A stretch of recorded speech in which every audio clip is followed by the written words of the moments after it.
Tonight on Access TV, it's Gotham Comedy Live. Get ready to laugh with Monty Franklin, Regina DeChico, Don McHenry, Rick Younger. This week's host, Paul Rodriguez. Gotham Comedy Live, all happening right now. Ladies and gentlemen, Paul Rodriguez! For real? Hey. Thank you very much. We are live in the center of the universe of comedy. Right here, the Gotham Comedy, we are live. Did I say we're live? We're live. Anything could happen. Some other shows say they're live, but we're not sure. We know we're live, right? Have you ever been live before? Okay, yes, you have been live before. All right, well, we're live now, right here. I don't know, for all we know, I'm probably watching myself right now eating Cheetos, which is how I usually do. But I am excited, man. This is National Hispanic Heritage half a month, I think. No, because we get like the first 2 weeks of September, the last 2 weeks of October. I get confused because it's the same month as National Breast Awareness, Breast Cancer Awareness. I'm always aware of breasts, but... you know, we combine those two and we got a very special month. You know, first Hispanic in the White House this month. I'm excited. He got arrested. Omar Gonzalez, right? They said, well, what are you doing here in the living room? I don't know. The door was open, you know.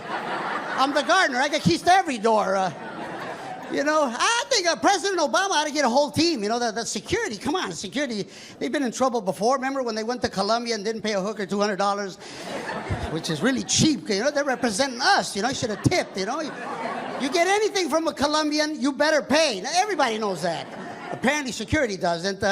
I've seen the president age right before our eyes. Am I right? The security, you'd be worried too. Some dude named Gonzalez walks into your bedroom. You know, I wouldn't be able to sleep. They fired the lady in charge of the security. I think they should have hired Omar, because if this dude knows how to break in, he knows others who, who might want to break in also. Of course, I shop very exclusive place. I shop at a place called Forever 51. It's not your ordinary store. You got to be 51 or better, which I am. You know, I'm about to be 60 years old, and I am definitely not recommending it. You know, people, I'm starting to date women my own age. It's not easy. I've broken so many hips lately, but I keep at it. I had to go get, you know, something I'd never done before. I had to get my prostate checked, and that's really uncomfortable, you know, because I'm butt naked. Like, let me show exactly how the doctor did it. I'm like this. And there's a guy behind me with something about this big. And he puts it right in the center of my existence. And I jump. I said, hey, warm it up, man. It's cold down there. You know, put it under your arm, blow on it. I don't care what you do. You know, I got Obamacare, I told him. He said, oh. So you got Obamacare? I said, you're damn right I got Obamacare. He said, in that case, stick a finger up your own ass. Apparently, he's not happy with the plan, but... he pushed, and it wouldn't go in, so he asked the Filipino nurse to help him, and they're pushing me and the chair across the room till I said, why don't you use some lubricant or something? And he said he couldn't do that because it might affect the results, and I said, well, let me help you out, because everybody knows that's God's lube, right? I mean, you know, it's your own cells. They'll recognize the butt cells and your mouth cells. They go, come on, let them in. So he starts wiggling it, and he tells the nurse, he says, boy, we got a tight one. I said, damn right I'm tight. I'm tight on the economy, if you want to know it. He finally gets it 1 inch in there, and it's, yeah, you know what I mean. It's, my eyes are watering, you know, I'm nervous. He said, you know, it'll feel better. The further I go in, I go, I don't see how that's possible. He goes in 2 inches, and it ain't feeling better, and he's wiggling it. I begin to giggle like a schoolgirl because I guess that's what you're supposed to do. But let me tell you, he says, whoopsie daisy. And I said, I'm Mexican. I don't know what that means. He puts it in 3 inches, and something really strange happened. It felt good. It did. I don't know how to explain it, but, you know, I was all confused. I started to second guess my life. I said, well, maybe I've been living a lie. I don't know. Maybe I should go to the parades and feng shui my room or do some of the things that you're supposed to do. And like everything else in life, the minute it started to feel good, it was over. He was pulling out, and this time my butt became like Chinese handcuffs. I didn't want to let go. I said, hold on. I mean, why are you rushing? I'm a Capricorn. And he pulled it out, and I felt used. But if you're Latino, we have the highest rate of cancer because we, like African Americans, Latinos, we like to eat a lot of fried food. And, well, Mexicans, we refry it. It ain't fried enough for us. So if you are around my age, go get it done. Don't take no chances, all jokes aside, because I'm going to go again tomorrow. I don't know, but you can't take no chances, It's the way it is. I guess we're living in a dangerous world, You can't turn on TV without something, Ebola. Now when I fly, man, I wear like a doctor's mask, I like to give physicals to people sitting next to me, They begin to cough, fuck it, I'm moving, Yeah, it's I don't know, it's afraid of death. That's really what the fear is, other than being my age. For those of you that are gonna be 60 eventually, I'll tell you what it feels like. Every day is a struggle. You gotta stop from walking like an old man, because before you know it, you're walking like, your neck won't move no more. Somebody whistles at you, you gotta turn the whole body. What the? Oh, you're talking to me? Your neck goes, shit, it's a blast. Sex? It happens. Not that often. I get erections at the most inappropriate times.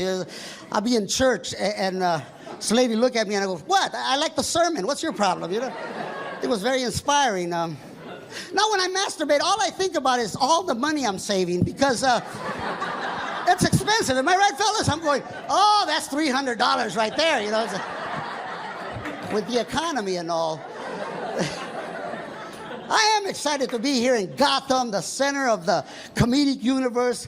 I'm not just saying that because they're paying me and I'm reading it. No, I'm saying it because New York has a vibe, It's like the world, it's the capital of the world. You walk down the street, you hear every language known to mankind, and you realize some languages are not romantic at all, How anybody romances anyone in German is really beyond me. It's like, ich bin ein. That would make my testicles go up, going...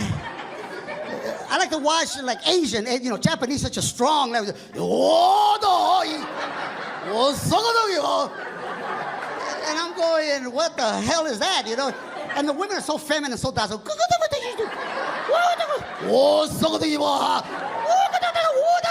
It's it gets the job done, I guess, The most romantic language is Portuguese. Any Portuguese people? Oh, man, am I right? Am I right, Brazil? Yeah, I got an erection now already, and she's there. But that's what's it all about. Folks, one day, years from now, when we all intermarry, when blacks, whites, and Asians, and everybody, when we all become Filipinos, we're going to be a better class of people. We'll find some other reasons to hate each other. But today, there's nothing but love here. It is my privilege to bring on some of these comedians. They're hot, they're new, they know what's happening. And I'd like to bring on the first comedian for the evening. Not right now, though. I'd like to bring him on later. Right now, I would just like to tease you, but I don't know what I was saying. Dementia is one of the things that happens when you have to be my age. You think you read a sign that said bring him on, and then all of a sudden it says don't. But that's just me, because we're live. Are we live? Yes, we're live. We'll be right back. Don't go away. Stay tuned for more laughs on Access TV, live from the Gotham Comedy Club in New York City. Monty Franklin is taking the stage when we return.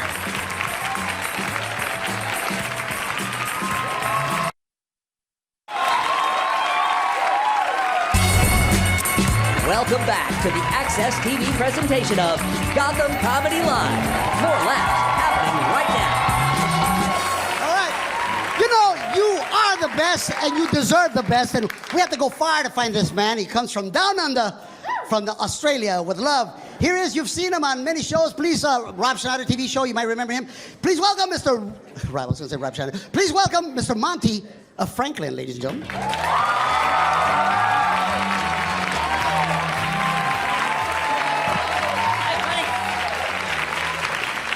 Hello. How you going, guys? Are you good? All right. Thank you for having me. I am from Australia. I've said some stupid stuff in your country. I really have. This is the worst thing I've said, okay? I said this the other night. I was out doing a gig. I was the only white person there, okay? The whole audience was black. Every comedian on was black. Now, in Australia, we don't have a lot of black people. I think they're cool. I was trying to act cool with these guys backstage, okay? They were talking about smoking weed. I didn't know how to get involved in the conversation. And I said this. I can't believe I said this. All right, one of the guys was sitting there rolling a joint, and he looked up at me and he goes, "Hey, bro, do you burn?" And I seriously said, no, I wear sunscreen. Like, as I said it, my brain's gone, "No, you idiot! It means do you smoke weed? It's got nothing to do with your complexion. Leave the room." But I had a good night with these guys. They were fun. At the end of the night, one of the comedians comes up to me and goes, "Hey, man, nice meeting you." Went to shake my hand. Now, in Australia, you shake someone's hand like this. That's it. No other moves or anything. You've all lived here your whole lives. You can make a judgment on someone and go, he's probably a flick and a twist kind of guy. And you can bluff your way through. I don't know what I'm doing, okay? So I go to shake this guy's hand. He started doing his moves. I panicked and went, "Oh, what the fuck's going on here?" And I went like this. I did that. What the hell am I doing that for? What am I, in Point Break? I knew that was wrong. I looked at him and I panicked even more and just went, I'm an idiot. I grew up thinking my father was an idiot. I did. I'd sit there in the back seat of the car, 2 sisters with me, my mum in the passenger seat, my dad driving. I'd just look at him and go, "This guy's an idiot." What does he do? He doesn't do anything. He's just sitting there. He just sits there driving like this. He doesn't say a word. My mum calls the shots. She tells us what to do, tells him what to do. He's just sitting there, and every now and then he'll just be like, "Oh, yes, yes, dear. Yes, dear." And then just back that. And I remember sitting there looking at him thinking, is this what I have to look forward to? This is what I'm going to turn into? And then it happened to me. I've been dating this girl for about a year now. We went to the airport to pick up a friend of hers. She hadn't seen her friend in a while. Her friend was coming in from overseas. We're waiting there at the airport. She was stuck going through customs, which, by the way, is terrifying for any foreigner coming into your country going through customs, okay? I've even seen American people waiting in line shitting themselves. I'm from here, I've got a passport here, but I don't think they're going to let me in. I don't know. Every time I go through there, I'm the most polite person in the world to the person asking me questions. I'm just, "Yes, sir. Yes, sir." And then as soon as I go through, I don't know what it is. There's something in my head and I walk through and go, "Suckers." Like I got away with something. I wasn't doing anything wrong. I think everyone does that. Have you ever been driving along and seen the cops in your rearview mirror and the lights are on and you're like, "Oh, no, I can't afford this," and you go to pull over and they drive past you and you just go, "Ha, suckers." Like you're committing crime, like you're evading the law. No, you're not. So anyway, we're waiting there for her friend to come out. She was taking ages. She finally got into the car. We're driving along. They hadn't seen each other in a while. The conversation they had was the most ridiculous thing I've ever heard in my entire life. I can't remember exactly what it was. It was along the lines of my girlfriend going, "Did you know at Urban Outfitters I'm a size small, and then at Forever 21 I'm a medium?" And her friend going, "Oh my God, at Forever 21 I'm a small, and at Urban Outfitters I'm a medium." And I was just looking at him going, what the fuck is going on right now? And I found myself just do this as I was driving along. And in that moment, I realised what my father was doing all those years ago. He was just blocking out the insanity that was sitting next to him, just living in his own world. Every now and then just saying something to let my mum know he was paying attention when he wasn't. And there's only 3 things, guys, you need to say to let your girl know you're paying attention when you're not. 3 things. The first thing, all you need to say is, "I know." Bang. That's the first thing. Okay. Second thing, "Oh, that must be frustrating." And the third thing, "Oh, that Becky, she's such a bitch." Now, you'll have to insert your own name there. For me, it's Becky, okay? Find out who your girl hangs shit on the most. It's probably her best friend, okay? And just insert her name, and you can just live in your own little world. My father was a genius. He was at...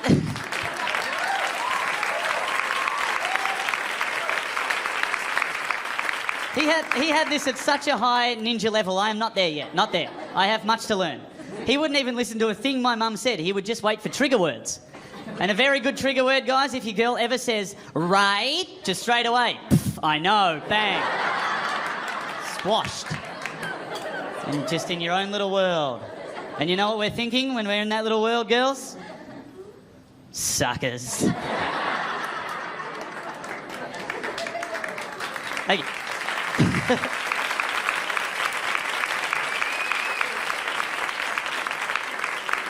My girlfriend took me to a place called Sephora. Don't go there, guys. It's not for us. I like to think I'm an open-minded guy, can find something. I didn't know what was going on in that store. I didn't understand what was happening. I walked through there and she goes, oh, here's a face curler. Here's a something else. I don't know. I found myself just out the front of this store, like staring at my own feet, because that was more interesting than anything in that store. And there was like 5 other guys standing there with me. And this happens a lot. Guys will just congregate out the front of these stores. And you girls probably wonder what we do. We don't talk to each other, okay? We have an arrangement, don't we, guys? That's your own personal reflection time. You just stand there and carry 7 bags from different stores like an idiot and just quietly look at your feet. And girls, don't take us into a lingerie store either, okay? You think we like it? We don't. Because if you take us into a lingerie store and you walk more than 3 feet away from us, we are just a guy alone in a lingerie store. And then we're just like, oh, what's that? Oh, what are you wearing? Like, we don't want to turn to that guy, but we do. We don't mean to. We don't tip in Australia, and I know you guys tip here, and I know you think we're tight asses for not tipping. This is why, okay? A waiter, waitress in Australia gets paid $30 an hour. They don't need our tip. So I come here, and I realise now it's 20% or it's $1 a drink at a bar. I get that. But I cannot leave the dollar on the bar without getting credit for the tip from the bartender. I need him to see it and validate it. Like, I can't just leave it and walk away. I have to wait till he turns around and I do this slow, like, there you go. There's your $1. Enjoy. There's too many people that want tips and I don't know who. There's a guy in the toilet. I know how to wash my hands, dude. I'm 30 years old. What are you doing? You're just scaring me. You got gums and potions? What are you, a wizard? It's like you've set up a little CVS store in there. And what happens is I just end up not washing my hands because he scares me. I go in there and I go, oh, shit's one of them, and I just piss. And the whole time I'm thinking, how can I get away with this? What do I do? And then I end up just going, oh, hey, and just walking out. I'm disgusting. Guys, my name's Monty Franklin. Thank you very much for having me. Stay tuned for more laughs on Access TV. Live from the Gotham Comedy Club in New York City. Regina DeChico is taking the stage when we return.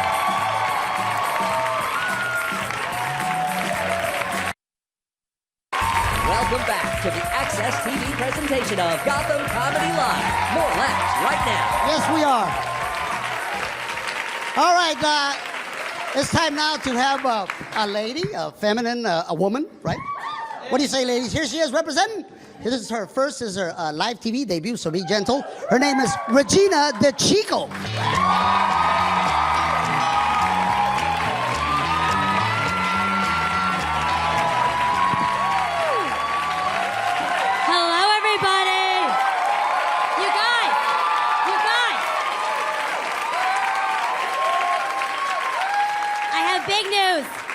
Big news, everybody. Big news. I just got engaged. Yes. And as soon as I got engaged, everyone, I found out that I am a lot more superficial than I thought. Okay, because I found the guy, right? The one. The last thing I was thinking about was the ring, right? Because I had found true love. And you can't put a price tag on that. But then I saw the ring. Right, and I was like, gimme, gimme, gimme, gimme. Now, here's the thing, I had eyeballed it, right? I could tell it was like 2 sizes too small. I didn't care. I shoved that sucker on. And it got stuck. I wound up in the emergency room, and the doctor was like, you were gonna have to decide between saving your ring or your finger. Right? And I was like, Doc, can I just get a second? And that's when I realized it was no longer about my fiancé, right? Like, it was all about this ring. If a homeless pedophile with full-blown AIDS and a lazy eye had gotten down on one knee with this ring, I would have been like, all in.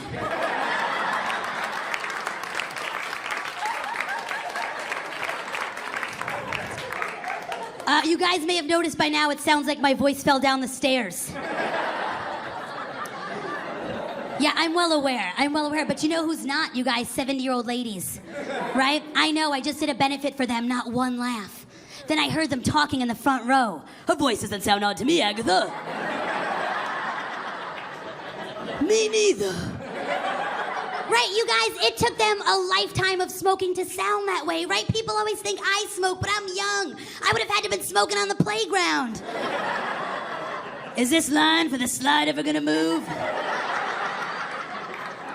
Is it me or does recess get shorter? Every year. Right, but I did sound like that on the playground. So it was impossible for me to call my friends growing up. Could Stephanie sleep over?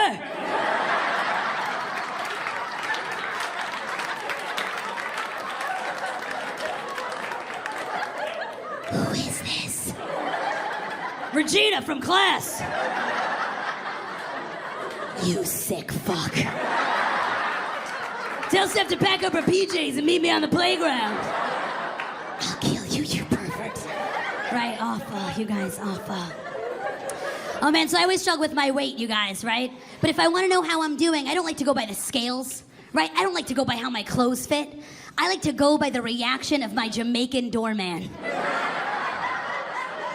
Right? Because for a while I was hitting the gym hard, right? And Albert pulled me aside. And he was like, men in the Caribbean don't like it when women lose a lot of weight. But I saw him yesterday, and he was like, men in my country would line up for you. I was like, shit, I have to get back to the gym. Learned that lesson the hard way. Man. But I'm not good at being romantic, you guys. I'm not. Like, an ex-boyfriend told me the movie Titanic made him think of us. And I was like, oh, like that time we went on a cruise? And you died? Right, like I just don't get it. So where I really shine, you guys, is the bedroom, right? Candles, why? The lights are on and it's a fire hazard. I don't need lotion. I am already sweaty. And silk pajamas, they don't breathe. Like I said, I am already sweaty. Right, but you guys, my fiance called me out on it, so I decided to consult the experts, right, Cosmo. I was like, okay, what he's thinking, all right, would you turn him on? So I decided to whisper sweet nothings in his ear while he was sleeping. All I want to be is closer to you.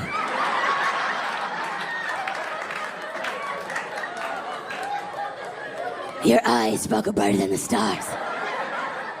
You guys, my fiance woke up in a cold sweat, panicking, okay, thinking he was being raped by Harvey Fierstein.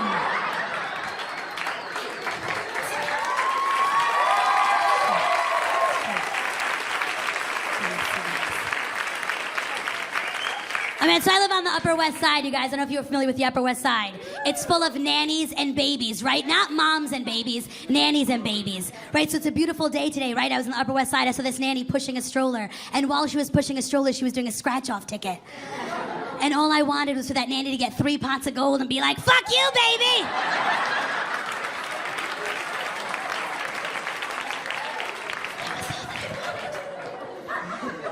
Oh, man, you guys.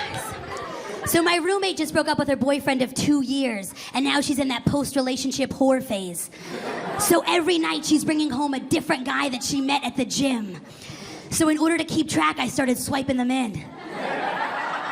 Right, giving them a towel, a locker for their stuff. We're like, have a good workout. Don't forget to hydrate. Right, and if it sounds like they're struggling, I run in and I spot them. Right, come on, think of dead puppies. Your grandma naked, you got this. And then I stretch them out and I send them home, right? But something's not going right, you guys, because no one has been back after the free trial membership. Yikes. So I was watching cartoons the other day, you guys. Old school Saturday morning cartoons, right? Our cartoons. Yes. And I had a realization. Okay, I think that kids are soft today because their cartoons are soft. Right? Like if you think about it, today they got Dora the Explorer, right? Dora's best friend is Boots, right? And oh my God, with the stupid, sir. It's my show. That's fine. So Dora the Explorer, best friend is Boots, right? And Boots will do anything she wants, right? That's not real, right? We had Yogi, and Yogi's best friend was Boo Boo, right? And Boo Boo was always like, Yogi, that's a bad idea. Ranger's not gonna like that, right? That's real. Tom and Jerry, they were together 24/7. They were always trying to kill each other, right? That's real. You guys, if Scooby-Doo happened today, Shaggy would have a peanut allergy. Right? And that's just sad. He'd be like, Scoob, when you make that giant sandwich, make sure you put it on the gluten-free bread. You know I got the celiac zoinks. Only Scooby didn't wash before he made that sandwich. There's traces of peanut in Scooby snacks. Shaggy's having an allergic reaction. Scooby can't use an EpiPen. He has paws. That episode ends with the mystery machine on the way to the emergency room. Right? And nobody wants to watch that. Nobody. Now, you guys, I need to let you in on a secret. You guys, my voice does what it wants when it wants. Right? I used to work at Eyewitness News. One day we went out for drinks. And everybody was like, Regina, do your Cartman. Do your Eric Cartman from South Park. And I was like, what? No, I don't. They were like, no, you slip into it all the time. You guys, that means that I was on important phone calls like, yes. Did you gotta look at the perp?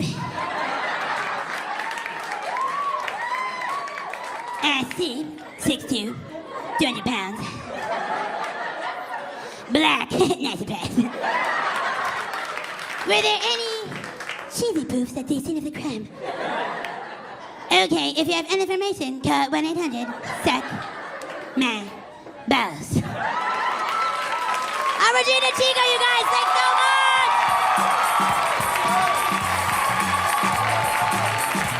Stay tuned for more laughs on Access TV, live from the Gotham Comedy Club in New York City.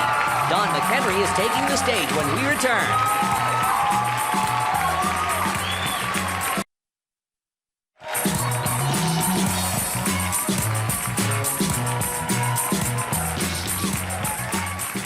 Ladies and gentlemen, nothing but the best for you. This young man was nominated for an Emmy on Seinfeld, so you're going to love this. Please welcome Mr. Don McHenry.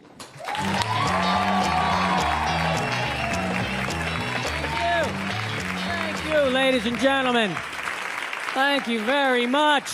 Good to be here. Oh, keep it going. I won't have to do any jokes then. Good to see you. Thanks for being here. Let me ask you this. Everybody's up in arms these days about the same-sex marriage. That's all I'm hearing about, same-sex marriage. Everybody's fighting about it. I've been married to my wife for 27 years, and we've been having the same sex for a long time. I don't know why I have to sign a petition to continue this. Go on. How about, hey, let's shake up the sex a little bit marriage. How about that petition? How about some sex marriage? Could we have that? That would be good. A lot of comedians talk about their sex life. I don't talk about my sex life is private. It's very, very private. I am the only one who knows about it. Thank you. Letting everybody get that at one time. Here's the thing I'm kind of pissed off. Governor Christie, the guy in New Jersey, blocks traffic on the George Washington Bridge, ties up traffic, hundreds of thousands of people, hours and hours, and he still has his job. Now, a couple of years ago, yeah, thank you, you can agree.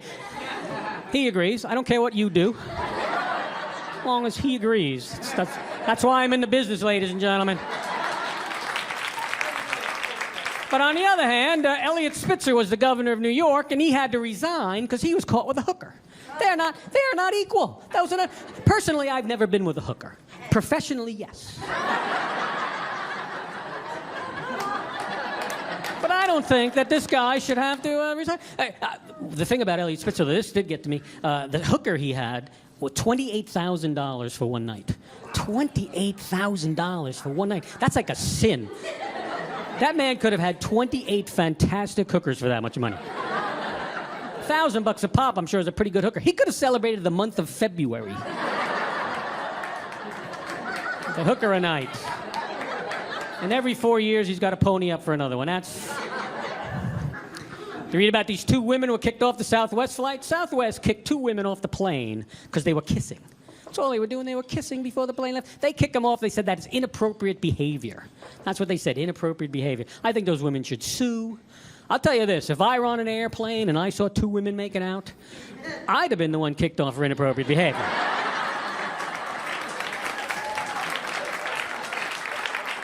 Be a completely different story. Be like, hey, stewardess, could I get a cleanup here in 25B? And could you wipe off the back of the head of the guy in 24B? And 23B? I got a little on 23B. And I got a bit of a hook, so could you get 21F over there? That'll be good. I realized recently I am the opposite of homophobic. Here's what happened to me. I'm in an elevator with a friend of mine, another guy, and there's a third guy in the elevator. That guy gets off the elevator. My friend said that guy was checking him out. And in my head, I'm going, well, why was he checking him out? I'm a better-looking guy. What the heck is the matter with me? I realized I don't care who finds me attractive as long as somebody does. So I have a theological question to ask you. And this is a lot of people not feel, they get a little upset. I need this over here. But I'm driving down the highway the other day, and the car in front of me has a bumper sticker on it that says, I'm driving with Jesus. You know that bumper sticker, I'm driving with Jesus? It's very popular. Here's my question. If I have that bumper sticker, can I use the carpool lane?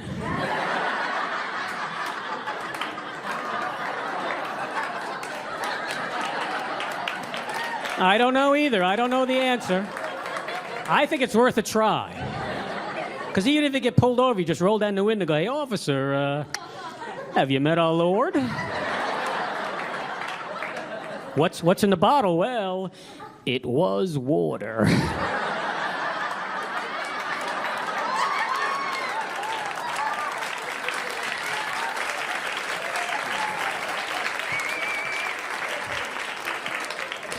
Oh, that for that. Donald Trump. I saw Donald Trump the other day. I hate Donald Trump. You know who I hate worse than Donald Trump? His two sons, Eric and Donald Jr. I'm not making this up. They went hunting in Africa, shot and killed an elephant. They killed an elephant. I'm not even against hunting. Go shoot a moose. A lot of moose out there. There are not a lot of elephants. Elephants are endangered. They're also very intelligent. Scientists have discovered very recently that elephants are more intelligent than Donald Trump's two sons. So, they're always working.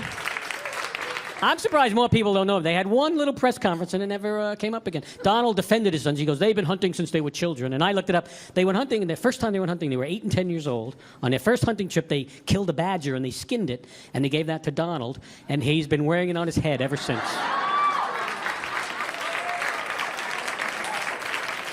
Nice of him. He also said, I am not a hunter, but my sons are hunters, and they are good at it. What do you mean they're good at it? They shot an elephant. How do you miss an elephant? You don't have to be Annie Oakley to shoot an elephant. Anybody could shoot Stevie Wonder could shoot an elephant, ladies and gentlemen. Stevie Wonder would not shoot an elephant. We need a new Stevie Wonder. Stevie Wonder, besides being one of the greatest singers and songwriters, he is also our go-to guy as a blind reference guy. You know what I mean? Like, it's not something he set out to do, but that is where he is. You know, like you go, hey, nice shirt. Did Stevie Wonder buy that for you? And before that, it was Ray Charles in the 50s and 60s. Hey, Ray Charles would have seen that coming. The 20s and 30s, it was Helen Keller. Really, and Helen Keller was blind and deaf, so she was a double reference.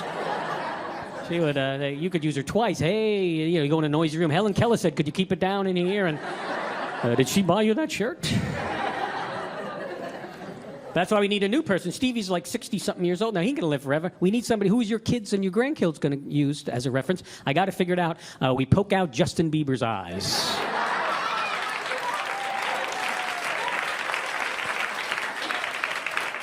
I usually get a lot of support on that. So I saw this thing the other day. There's a pizza place in Washington State is selling pot-infused pizza. Pot-infused. This is a genius idea. But listen, this is food that while you're eating it, you get hungry. You go in there and go, I'm really not that hungry. Just let me have a slice. Halfway through that slice, you're going, hey, let me have another slice.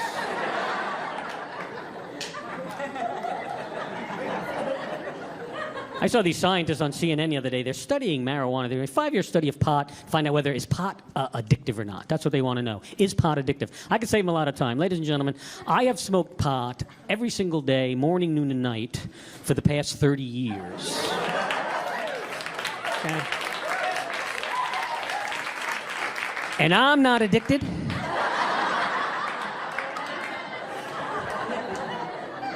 Pot's a much more sociable drug than booze. You could be anywhere in the world alone, friendless, not know a soul. If you're at some event standing near somebody smoking a joint, they will always go, here, do you want a hit?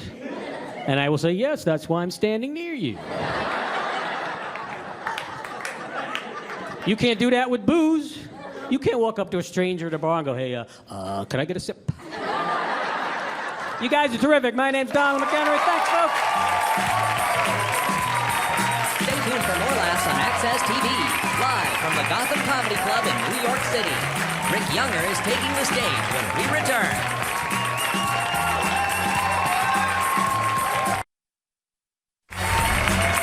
Welcome back to the Access TV presentation of Gotham Comedy Live. More laughs happening right now. Oh, yeah. Hey, this hour just flew by, isn't it? A lot of you are saying, where's the brother? The brother's coming up right now. Very funny. Please welcome him. He's a regular on the Today Show. Please welcome Mr. Rick Younger.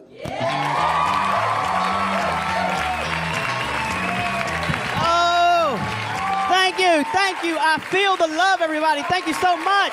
Oh, all right. I don't have a bunch of time. Calm it down. Let's get this thing going. All right. I just want y'all to know, as I look out over the crowd, you guys are like a representation of New York to me, because as I look out over the crowd, I see cultural diversity. That's one of the things I love about living in New York. New York is so culturally diverse till you always see things that just totally shoot holes in all the stereotypes. And I saw something not too long ago that really touched me. I was on a subway platform at 59th Street in Columbus Circle, and I saw 3 Asian tap dancers. Oh yeah, they were getting down too. They doing tricks and things. I mean, people are walking by putting down their money. I mean, even black folks are walking by going, look at those Asian tap dancers. And it inspired me so much I came back a couple of days later with a couple of my boys, and we started doing martial arts. Now we're doing Tai Bo and Tai Chi, and that's happening. Now we're having this cultural exchange of Asian tap dancers and black martial artists, and people are walking by putting down their money, and then we robbed them. Because we didn't want them to think we had small penises. That's right, one stereotype at a time, people. Rome was not built in a day. Oh, man, I hope y'all having a good time tonight, but really, I don't care that much. No, because I'm just happy to be out of the house, people, because I got a 5-year-old back at home. Oh, yeah, so, you know what I'm talking about. Sometimes when you got a 5-year-old, you're just happy to be around other adults. Because I'm here to tell you, 5-year-old is the closest thing you ever find to an animal.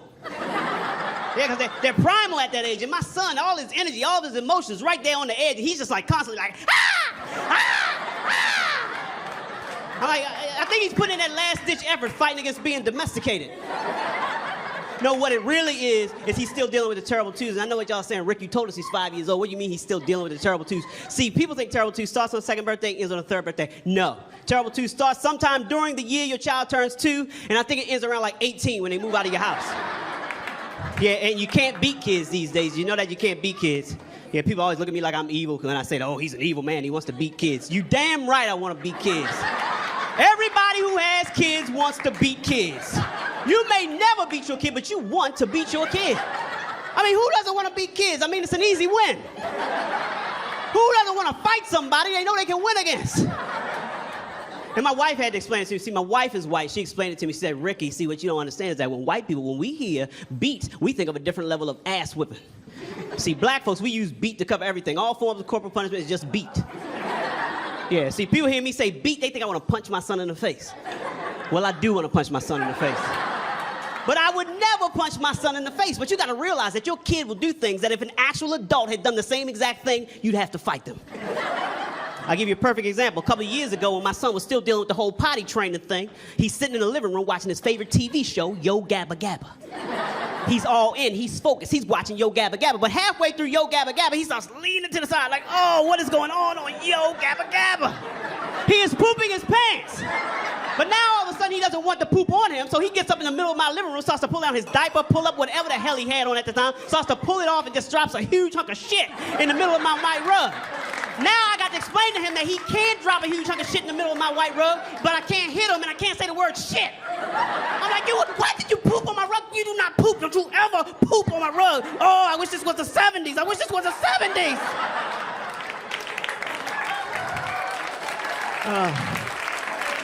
So my wife is white, everybody. I got a white wife. My wife is white. Well, that's how I like to describe it. We live in a racial exchange program at my house. Yeah, me and my wife, we're the perfect example of a real black man married to a real white woman. You probably want to know what that means. Well, you should see our wedding pictures. It's me and my black groomsmen, her and her white bridesmaids. Yeah. I'm originally from Baltimore, Maryland. You've seen Baltimore on TV, The Wire, Homicide, Life on the Street, 80% black, Baltimore, Maryland. My wife is from Oklahoma. Yeah, so when I go to visit my wife's family, I get off the plane, my feet hit the ground, black population rises by 100%. So we have learned a lot. We have learned a lot being together. We made a lot of observations. One of the things we've observed, one of the things we've learned is this. Black people think everything is about race. And it is. But white people think nothing is about race.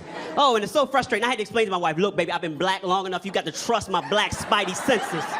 You gotta trust my black spidey senses. Y'all, black spidey senses, that's that innate ability as a black person to know that something is racial. Most of the time you can't prove it because most of the time the evidence is circumstantial, but trust me, baby, it's racial. Trust my black spidey senses. And we learned this early in our relationship because when we were dating, we lived a block away from each other. One night, I'm going to go visit my wife. I step out to go out the house. I put on my black skull cap and a black coat because it's cold. I step outside. I turn the corner. First thing I see is a white woman walking by herself. My black spidey senses went off like crazy. Blah, blah, blah, blah.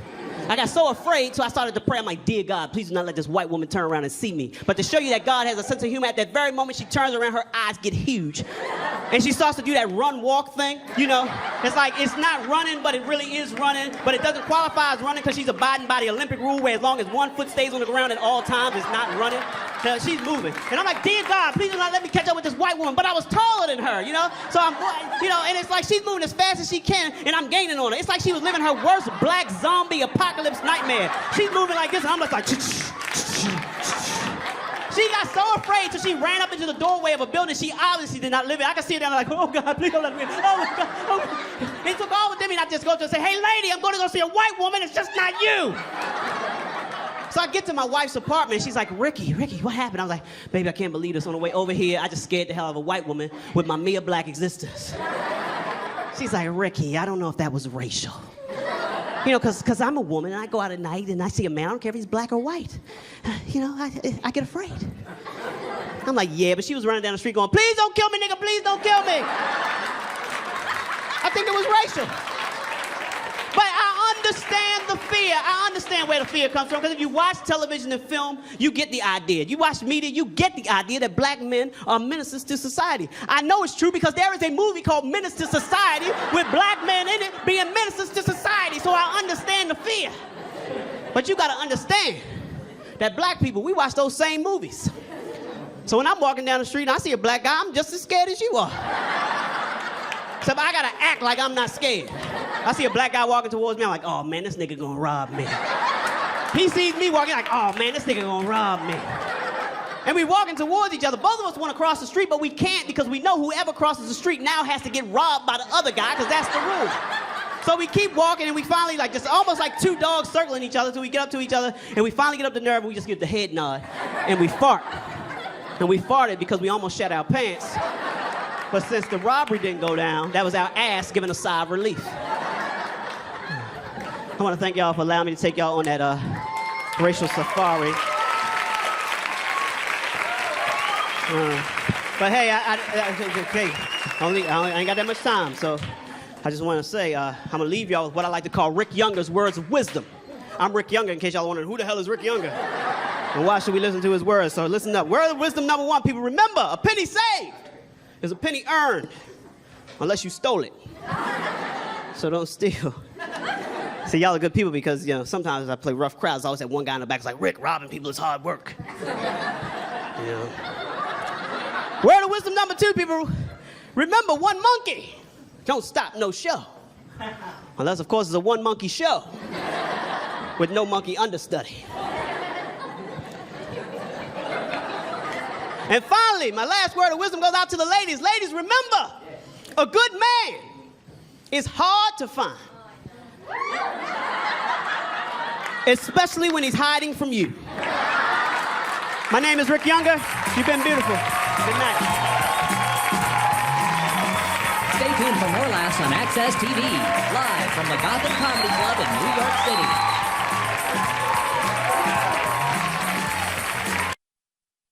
And there it is. There's the hour already, huh? Your best.